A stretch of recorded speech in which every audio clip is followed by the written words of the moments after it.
Moscow, Ethan Cole was 21 years old, broke, and invisible. In a town like Haverly Ridge, being poor wasn't a crime. It was a curse.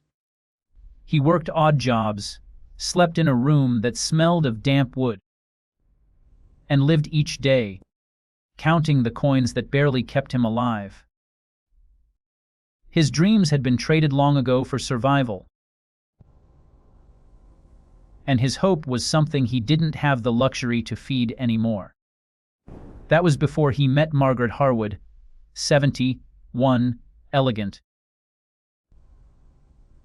and the kind of rich that made people lower their voices when they spoke her name. She lived alone in a mansion too large for one person. Surrounded by portraits of the past and memories she never spoke about. Her hair was silver, her voice soft but commanding, and her eyes sharp, like she saw straight through whatever mask you tried to wear. They met by accident, if such things exist. Ethan had been hired to clean her garden pond one humid afternoon. His hands were blistered, his shirt torn, and his stomach empty. She stepped out onto the veranda like a queen stepping down from her throne, and said the words that would change everything. "Co, you look hungry." He thought she meant lunch. He didn't realize she was talking about something deeper. The kind of hunger that gnaws at a person's soul. The hunger for meaning, for escape, for safety. She saw it in him before he did. From that day forward, their lives became tangled in ways neither of them could have predicted. She began asking for him personally whenever she needed work done. He started coming even when she hadn't called. She told him stories about her youth, about war, about love, about betrayal. And he listened like every word was a treasure. People in town noticed, of course. They always do.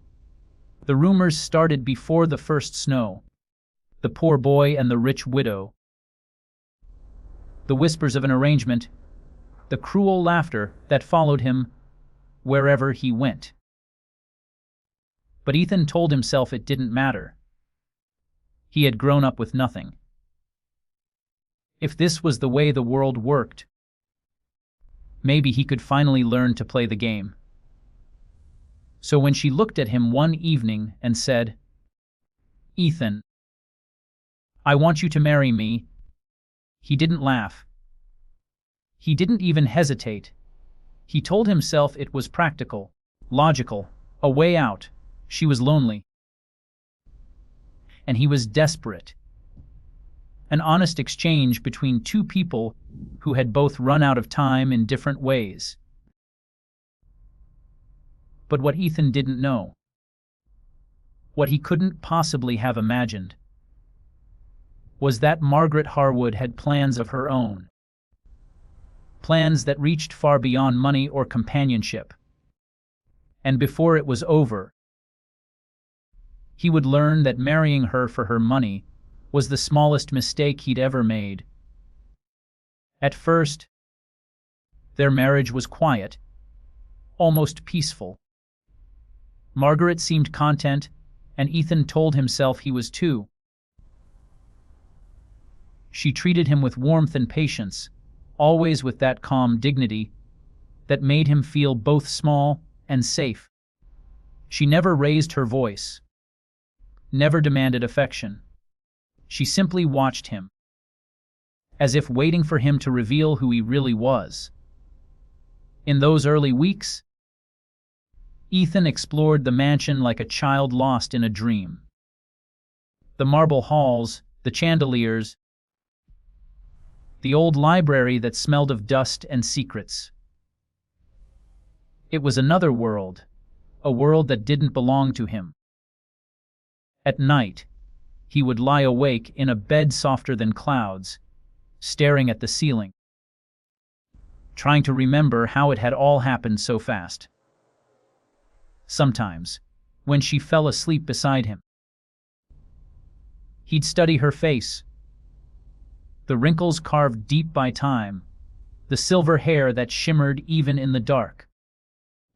He told himself he didn't care, that it was just an arrangement, that someday she'd be gone, and everything she owned would be his. But the more he told himself that, the less he believed it. Margaret didn't talk much about her past, but when she did, her voice would soften into something almost childlike. She told him about her first husband, a kind man who had died young. Then her second, a cruel businessman who had tried to take everything from her and failed. And her third, she never said much about him, only that he taught her the true cost of trust. "I built my empire alone," she said one evening, sipping tea by the fire. "Every man I loved took something from me. I suppose I'm still foolish enough to believe one might give something back." Ethan felt the words like a stone in his chest. He wanted to tell her he wasn't like them, even though he was. He wanted to promise her he wasn't after her money, even though he was. So instead, he said nothing. The town didn't stop talking. If anything, the whispers grew louder. People stared when they went to the market together. The looks weren't cruel, just curious, disbelieving. "That's her husband," someone muttered once. "He's young enough to be her grandson." Ethan pretended not to hear, but Margaret did. Later, in the car, she smiled faintly. "Let them talk. They've been talking about me for 50 years. It's the only way they can feel important." He admired her for that. She didn't care about their judgment, their envy, their spite. She moved through life like she'd already conquered it. But deep down, Ethan felt trapped between worlds. Not poor enough to belong where he came from, not rich enough to belong where he was. One afternoon, he found her sitting alone in the library, staring at an old photograph. It was of her younger self, radiant and strong, standing beside a man in a black suit. "He looks like me," Ethan said quietly. Margaret smiled without looking up. Yes. "That's probably why I kept you around." He laughed, but she didn't. "His name was Charles," she said softly. "He was the first person who made me believe I could be loved without condition. He died before he could prove me wrong." Ethan didn't know what to say. He felt something stir inside him, guilt, maybe, or empathy. The line between his act and his reality was blurring faster than he could control. The more he learned about her, the more he realized how wrong he'd been. Margaret wasn't fragile. She was formidable. Behind her gentle words was a mind sharper than any he'd ever met. She read contracts like puzzles, spoke with lawyers and bankers, as if they were chess pieces. Once, he overheard her on the phone late at night, her tone cold and commanding. "No, I won't change the will," she said. "And no, my family will not get a cent they didn't earn." Ethan froze. He hadn't known she had family, or that they were still alive. When she hung up, she caught him watching from the hallway. "Listening, dear." she asked calmly. He stammered, I was just… It's fine. Her voice softened. You should know what you're marrying into. Vultures come in many forms. Some wear blood ties. She smiled then, but there was sadness in it. That night, Ethan couldn't sleep. For the first time, he wondered what would happen when she was gone. He told himself he didn't care about the money anymore. But he didn't know if he believed it. Days turned into months. Margaret's health began to fade. She tired easily, and her cough grew worse. Ethan started caring for her, not because he had to, but because he wanted to. He read to her when her eyes hurt, cooked for her when she couldn't stand long, and sat beside her as the fire burned low each night. One evening, she reached out and took his hand. Her skin was thin and cool, her grip surprisingly firm. Ethan, she whispered. I know why you came to me, and I know you've stayed for reasons you don't yet understand. He froze. I don't blame you, she said softly. But one day, when I'm gone, you'll learn that money can't buy peace. It can't buy love. It can't even buy freedom. He swallowed hard. You talk like you're dying. She smiled faintly. We're all dying, dear.